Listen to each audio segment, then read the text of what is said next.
Are you seeing a Windows Can't Stop Your Generic Volume Device error message when ejecting a USB drive from your computer? Here's how to fix it. Now, to address this issue, start by disabling background processes. To do it, open Task Manager, locate Windows Explorer, then select End Task.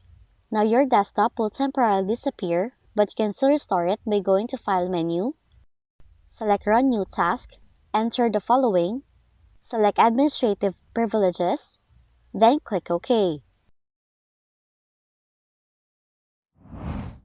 Additionally, run the Hardware and Devices Troubleshooter by opening Run, type in the following command, press Enter, and then follow the on-screen prompts.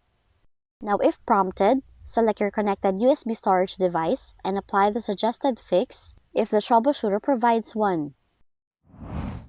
Deselect the index drive setting. To do it, go to this PC in File Explorer, right-click on the USB drive, select Properties, and then deselect this option. Once done, click Apply, then select OK to set the drive's new setting.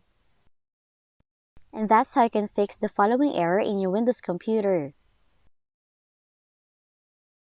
If you found this video helpful, kindly like and subscribe. You may also click and turn on the notification bell so you can be notified from whenever we release new videos.